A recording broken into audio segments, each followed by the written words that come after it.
Alright, so growing up, my only dream as a little girl was to be a pro soccer player. At the time, my role model was Mia Hamm, and she was the #1 soccer athlete of the world, as you guys know. I wanted to look like her, I dressed like her, even when I would practice, I acted like she was watching me. Little girls look up to be pro athletes every day of their lives, and for someone to tell them that they can't do it just kills them. However, did anyone's parents ever tell them that they couldn't do something because their pay wouldn't be substantial enough to live? Well, not only did I fracture my back, that stopped me from playing college soccer and possibly playing professionally, pay also hindered playing later on too. Today I will talk to you guys about why women athletes should be paid the same amount that men athletes should be paid, and especially the women's national soccer team. I'm sure a bunch of you guys have heard of the women's soccer team, their whole scandal with how they're not getting paid the same amount as the men, and when it comes down to it, the women were actually bringing in more revenue than the men's team was for decades now. Well, why are the men's team getting paid more, and how, when they aren't even on the leaderboards, are they being paid? So, who's saying what, and why does it matter? So, according to CBS News, a wage discrimination complaint was filed with the Equal Employment Opportunity Commission in March for the women's team. The top 5 women of the national team today actually went in and were complaining about how the pay wasn't substantial to the men's pay of the year. It's a heavily tilted compensation, and there's a bonus structure, and it's all leaning more towards the men's team. And the women produce 5 times more revenue in a year than what the men's team are producing. But the men's team, however, does not, in fact, bring in more revenue at all. According to Neil McCarthy from Forbes, there's an 8-figure bump in 2015 after the World Cup win of the national women's team. $23 million was made out of revenue for the women's team, and only that's a $16 million raise from what was actually projected from the statistics of the U.S. soccer. And not only that, the women profited $6.6 million, and the men profited under $2 million. That's a huge gap. And the men's team is actually even worse, is expected to get paid or to bring in $1 million less. So $1 million next year for the men's team. So really, why is this all important? I mean, why do we care? Why is there such a huge pay gap in between these two? So quarter as much is what is between the women and the men's team. Now, I'm not kidding you, and I'm not trying to pull a sheet over your head. And the benefits for the women's team to get paid for for what they're doing, some statistics, and why hasn't it been publicly known to the news and the sports channels today still, because it's still going on. According to U.S. Soccer, since 2008, 12 players paid at least $1 million. That's between 6 men and 6 women. So that's the top 6 men and the top 6 men, top 6 women of both teams.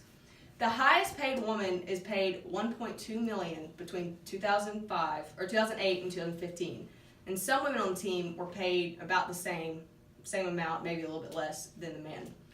However, most the women make under $341,000, and then the men make, no matter what they're doing, they're making over $500,000. Even if they're not playing, even if they don't show up to the game and they're not called to the game that weekend. Rick Nichols of the U.S. Women's National Soccer Team Players Association said 75% of that compensation, both last year and over those 8 years, is directly related to winning championships.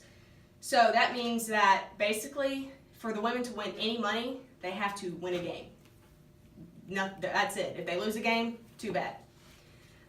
So is it equal though? Like, are the men and women actually putting equal stuff into their games? Are they doing the same things?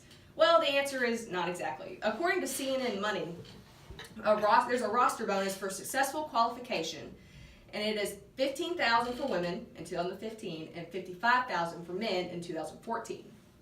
So women have to win games to get bonuses, And that means they have to have a peak performance. They have to work hard. You know, there is no gimmies.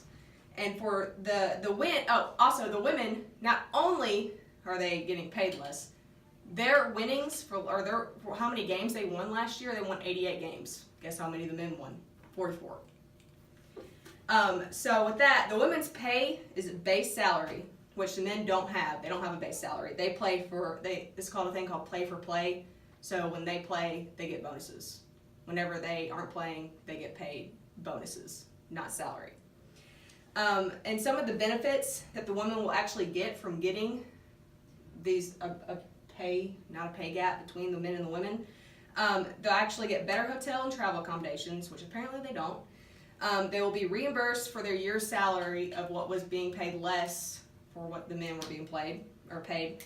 And they'll be able to do more for their fantasy community by donating to them and helping them out.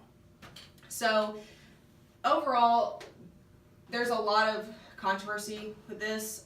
Here is actually the national women's team. They're talking about how they feel about the pay gap. If you'll play that video for me. And four of those players behind the push for equal pay are with us now. Hope Solo, Becky Sauerbrunn, Carly Lloyd, and Alex Morgan. They're joined by their attorney, Jeffrey Kessler. Good morning, everyone. Nice to see you. Good morning. Carly, you don't just wake up one morning and say we're going to file a complaint with the EEOC and point a finger at U.S. soccer. This has been simmering for a while, but why does it come to a head now? I think the timing is right. I think that we've proven our worth over the years. Just coming off of a World Cup win, and the pay disparity between the men and women is just too large, and we want to continue to fight.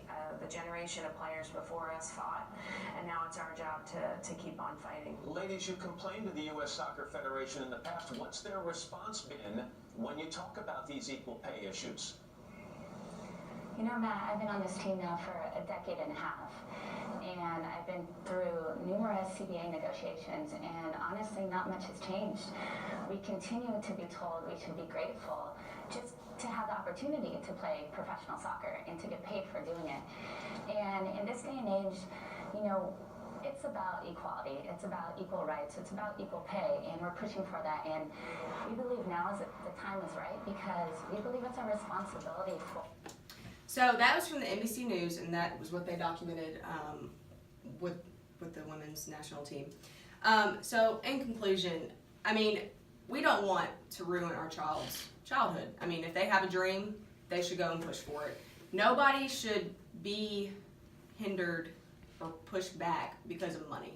And with that being said, I feel like that money should not be a problem, and that these women should be getting paid what they're worth, being a #1 World Cup nationals team. And let's keep the dream alive. And